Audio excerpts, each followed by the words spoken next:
Hello to all my friends out there. Hi, you guys. Well, I hope everyone is doing okay.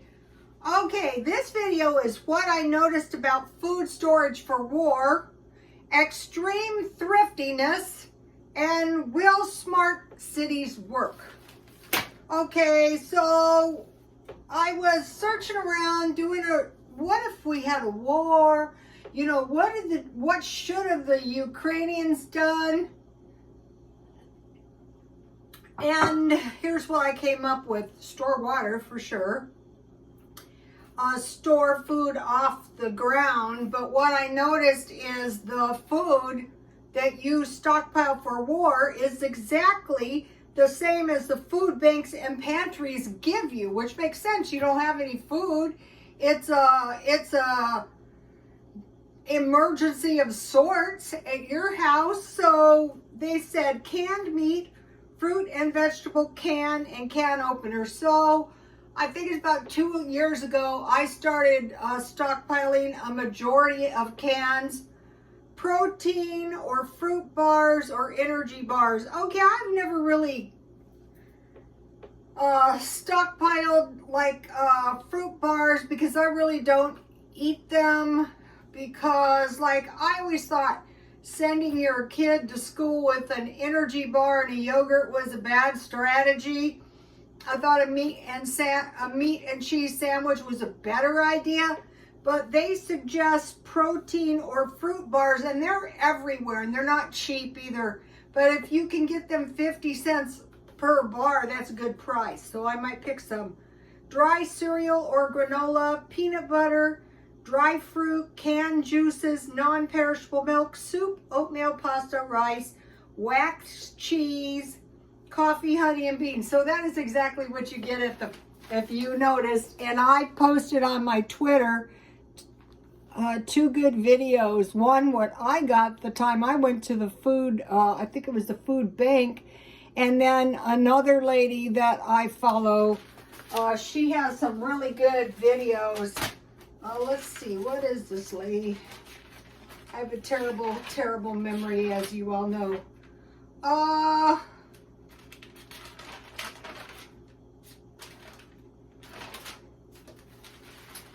no. Well, it's on my Twitter. But, so what I noticed is the exact same food they give you at the food pantries is what you should be storing for a war. Heavy on the water. And then, you know, try to get your fruits packed in its own juice. So that is what I noticed about stockpiling food for a war. Okay, extreme thriftiness. I am actually a very thrifty person. And so I mentioned to you guys that between now and the end of the year, I wanted to save as much money as I possibly could. And so my life in the beauty shop was I would go to work and I would come home, and I worked 7 days a week, 2 and 3 jobs. And so my thrifty tips are kind of like isolation. I know what that's like, but I'll tell you what could be a whole lot worse: no money at the end of the year. They say when the primaries are over in November, watch out. The gas will go up $1.25. The interest, all the interest will go up, and you know, there will be no more Mr. Nice Guy. So here's what I'm going to be doing. And you will see me do it. I've done it all my life. It's very easy for me to do. One, don't go anywhere. Nowhere. Like I might drive down, I have a McDonald's very close, and get a soda. Or if I need some bird food, I have a pet store. That way you're using no gas. You're not spending money on snacks. The gas is the same, one of the worst things. So if it's $5 now, it'll go up to $6.25. And here, that's easy to imagine because it already happened. Also, during the day, don't use any utilities. Right now, I don't have my air on. In California, it's about as hot as it gets. So, and then go to church once a week. So you go somewhere once a week, maybe. So that way you don't have to worry about clothes because you're not going anywhere.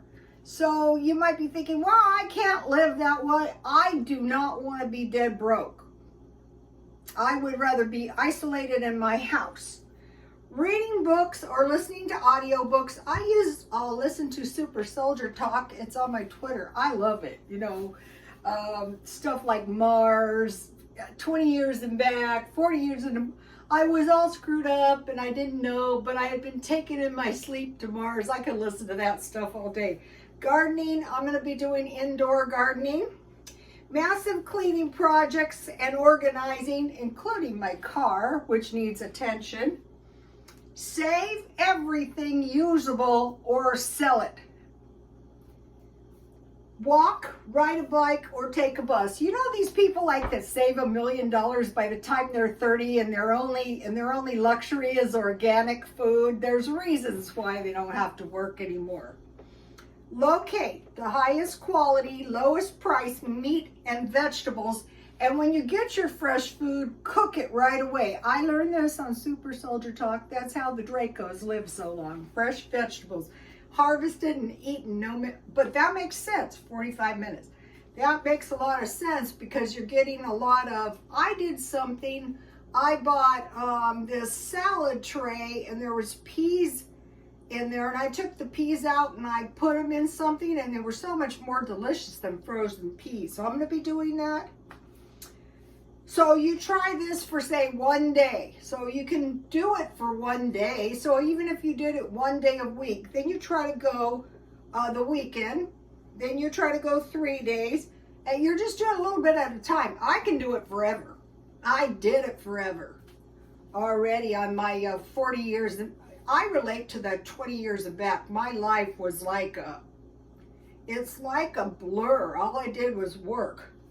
4 days, then you do it 1 week, then 2 weeks, 3 weeks, 4 weeks, 3 months, 4 months, 6 months, and a year. So you're not going to spend any money.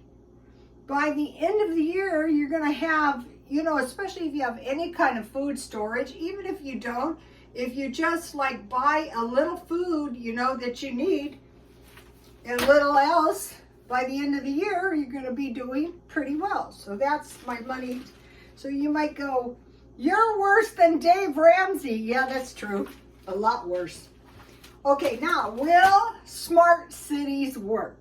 Okay, the Bible says there's nothing new under the sun. Nothing. Is that true?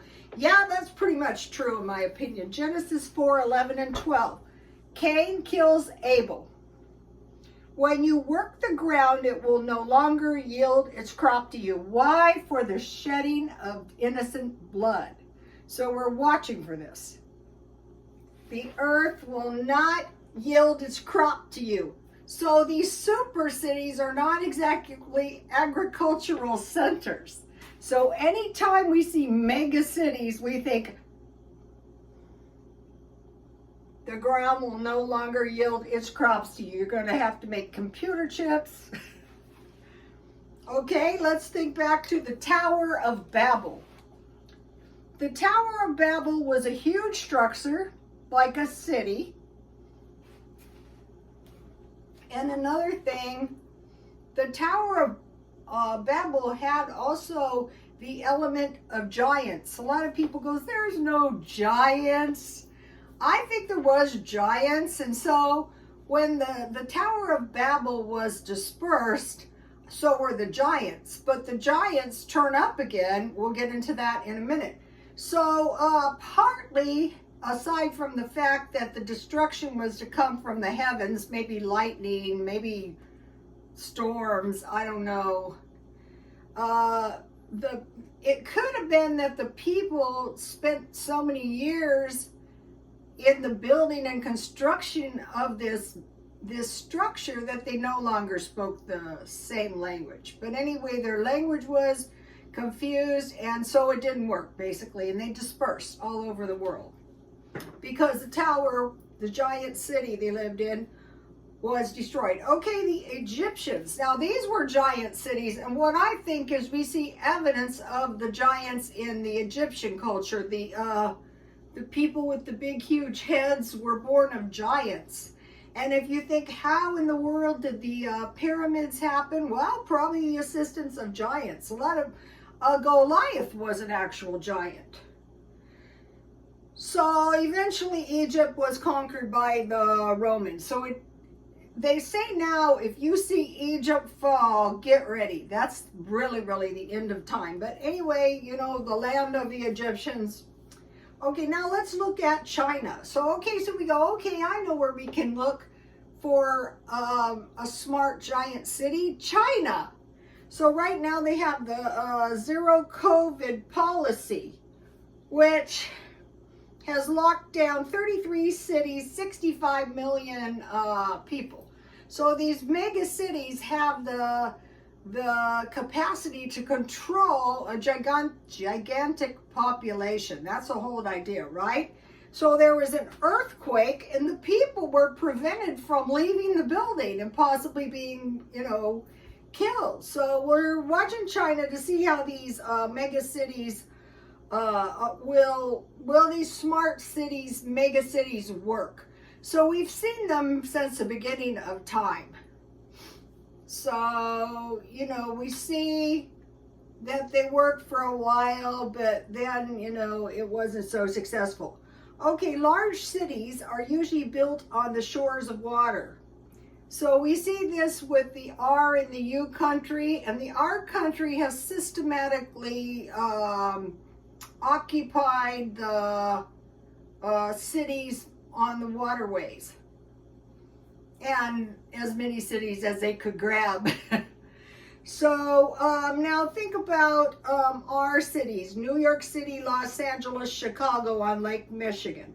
Okay, if we were ever attacked by war, they say it would be mainly, they send out the nuclear war attacks to New York, Washington, D.C., and Los Angeles.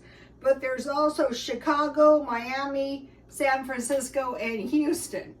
And a lot of these cities, like Houston, I know here in San Diego, we have a nuclear plant. Anyway, those have to be on big bodies of water too, for the cooling of the reactors and stuff. So this is something too. So we say, will the smart cities work?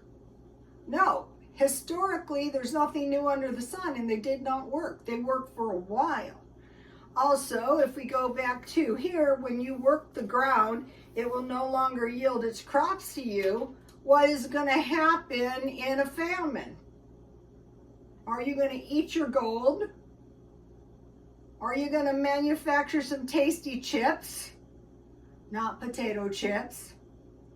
Also, another thing about these cities is like the cooperation with underdeveloped countries. That takes years to, that was one of the problems with China.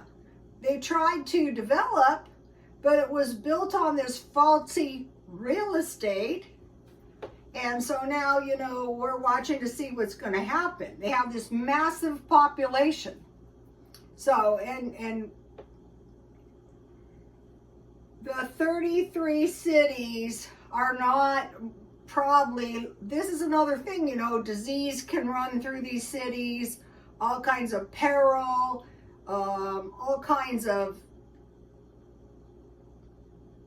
you know, anything, natural disasters like earthquakes, floods, you know, all of this kind of stuff too. So that's another thing when all the people are in, you know, when you're, say all your eggs are in one basket, you know, if like tornadoes, earthquakes, floods, you know, then a whole lot of people can be killed. Okay, you guys, that's it for today. I will see you tomorrow. Please like, comment, and subscribe, and God bless you all.